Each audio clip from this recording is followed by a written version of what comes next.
asked the question. Yeah. I'm really not interested in the substance. I just wanted to know if the complaint is there. Okay. I'm satisfied if the complaint is there. I can move on. Thank you. You can then go to the question on General Kumar. Now, the question is, do you see it appropriate to disband a structure without asking for a report from the project manager?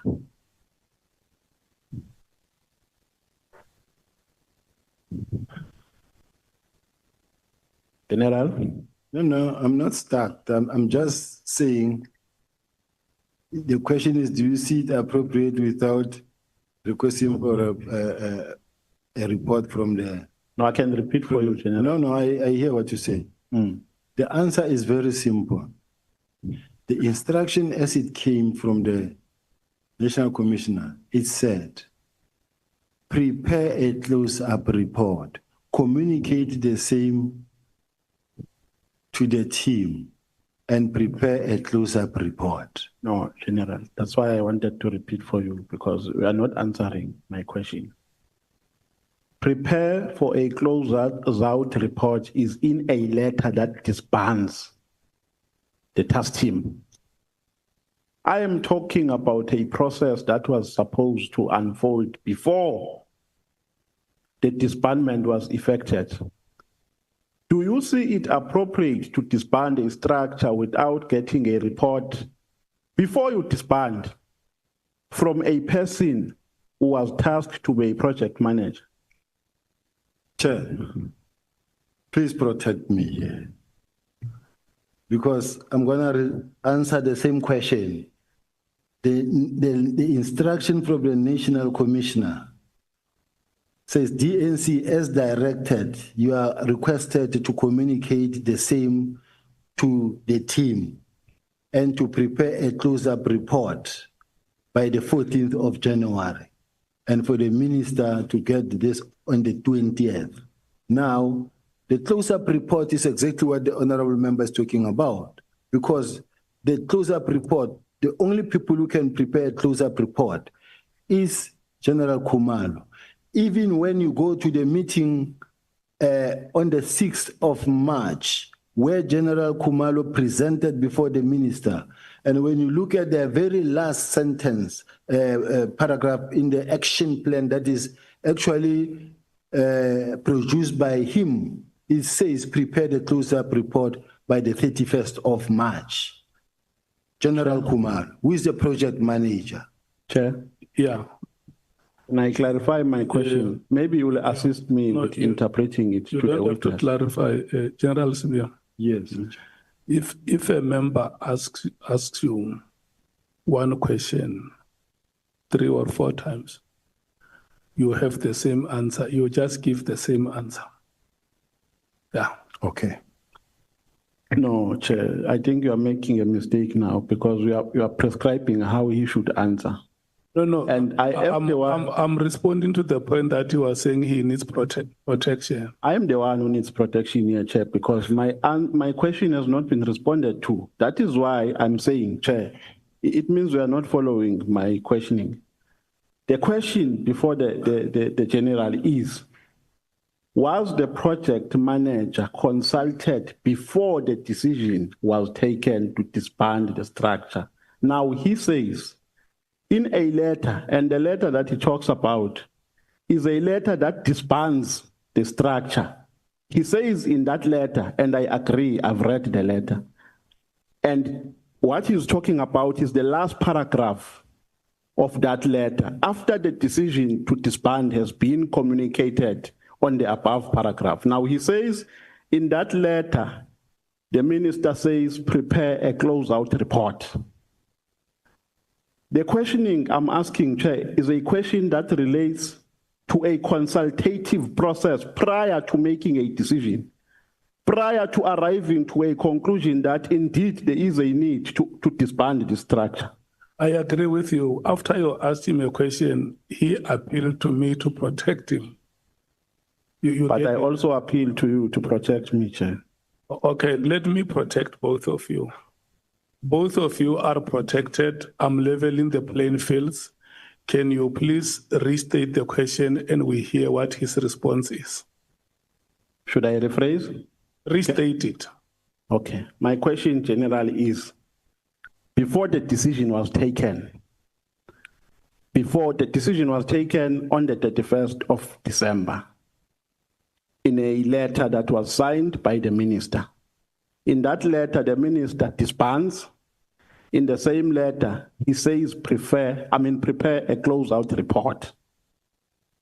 So that is after the disbandment. Prepare a closeout report after the disbandment. Now the question is, prior to the disbandment, was a project manager consulted in order for the minister to arrive to a determination that there was a need to disband the task team?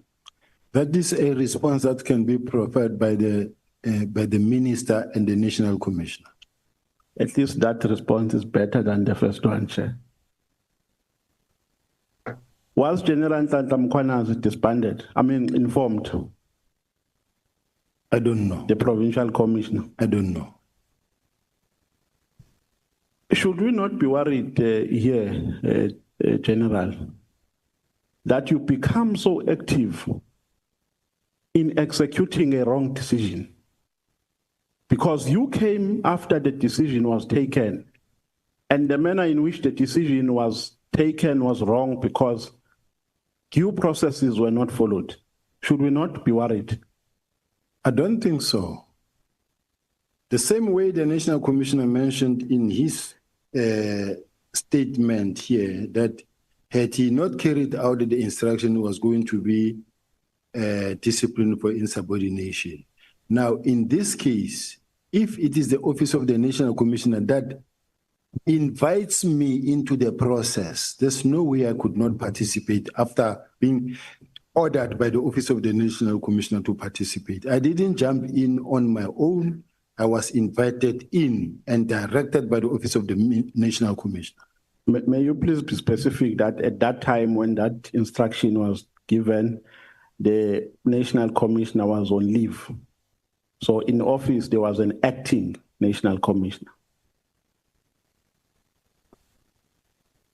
Chair, I don't know if I'm allowed to respond like this. That doesn't change anything. If the National Commissioner is on leave, as the National Commissioner of the South African Police Service, he remains responsible and accountable. And if there's an acting National Commissioner, has got the powers to carry out the mandate of the National Commissioner.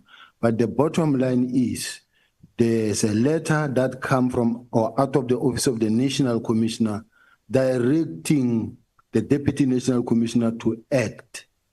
Now, that on its own, it's a complete instruction. So according to your logic, General, it's permissible for a person to give instructions while he's on leave, while there's someone acting.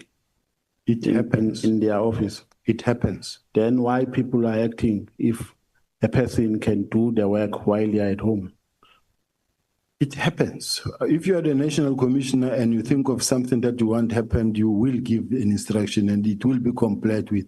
Nobody will say, no, but you are on leave, you can't tell us anything. So are you not worried, General, that there is nothing written or signed, rather, by the National Commissioner?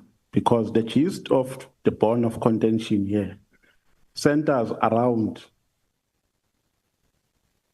a question of acceptance and a question of whether the minister consulted before he took the decision.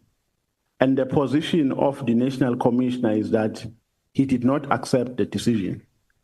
That is why I'm saying, when you say the National Commissioner, be specific that at that time the National Commissioner was not in office. So if you received a letter, you did not receive it from Masemula, the current National Commissioner. You received it from a person who was acting at that time.